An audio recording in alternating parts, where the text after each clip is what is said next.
The A54 is the better phone, but how much better is it when compared with the A34? Well, let's answer that together.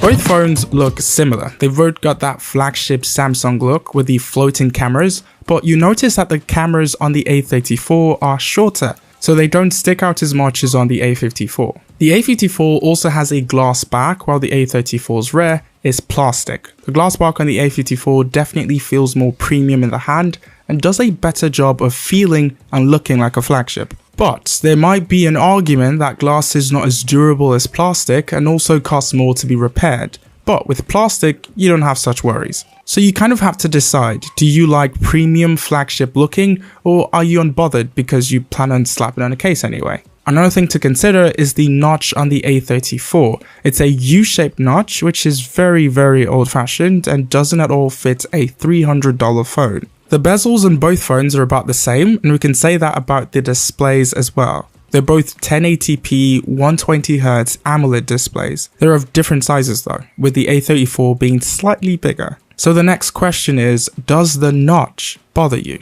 So far we've looked at stylistic differences, and although important, I think the next two categories would determine which phone you get. Starting off with performance, the A54 on paper supposedly has the better chipset. But when I ran benchmarks on both phones twice, the A34 had significantly better single-core scores, while the A54 had slightly better multi-core scores. I was taken aback, but putting benchmarks to the side, what did I notice? Well, you can't tell. I used both and they both felt really smooth and quick.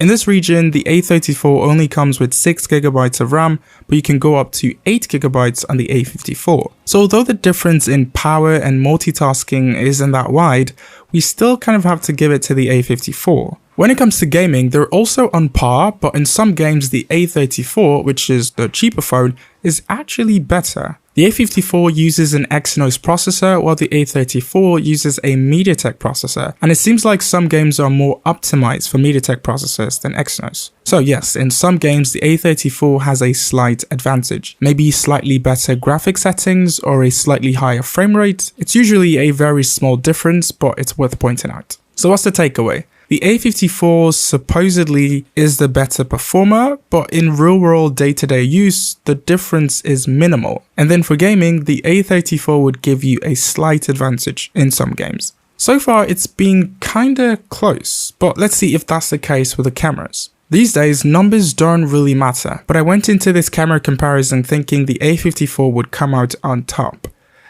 And it did. The A34 though put up a good fight. It most of the time matched the A54 in quality, but like I mentioned in the review, the A34 isn't as consistent, especially when dealing with skin tones. It has this over-processed look, but with the A54, it nails it 9 times out of 10. Even night mode is clearly better on the A54. The A34 is brighter, but also softer. It loses detail and sharpness, but the A54 doesn't. For photos, I can easily say that the A54 has a significant edge over the A34. So if you're huge in photos, I suggest you go with the A54. But what about video? Well, it's the same story. They both shoot up to 4K on the rear and selfie cameras, which is impressive, but the stabilization is much better on the A54 than on the A34 at 4K. But if you want really good stabilization, you can still shoot at 1080p using super steady mode. Color, dynamic range, detail is spot on the A54, but the A34 struggles in some certain situations. So just like with photos, it puts up a good fight, but isn't as consistent as the A54. Battery life is basically identical on both, 5000 mAh, and they both support 25 watts of quote-unquote fast charging. As you can tell from the packaging, the 25-watt charger is sold separately. I was averaging between 6 to 8 hours of screen on time on both.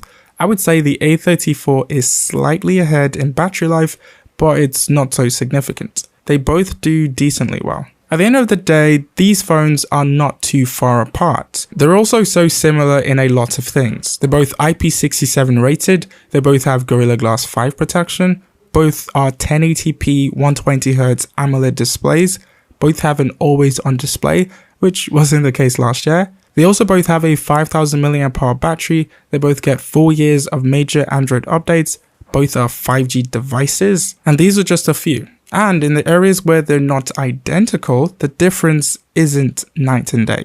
So what's the conclusion? Well, you should go with the A54 if you want the best phone. Or if you want the better looking flagship-esque phone, you want the better camera, and I think most importantly, you can easily afford it. But if you're not too bothered about looks or these slightly inconsistent photos, or you're on a tighter budget, or perhaps you want the phone with the most value for the money you're paying, then yes, go with the A34. And you could use that extra cash to maybe buy a charger. The A54 is better. We said that at the very beginning. But does the extra features of the A54 speak to you? And are you willing to pay $100 or $150 for it?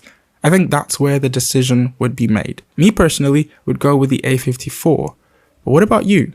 Let's chat in the comments. Thank you guys so much for watching, and I'll see you when you see me.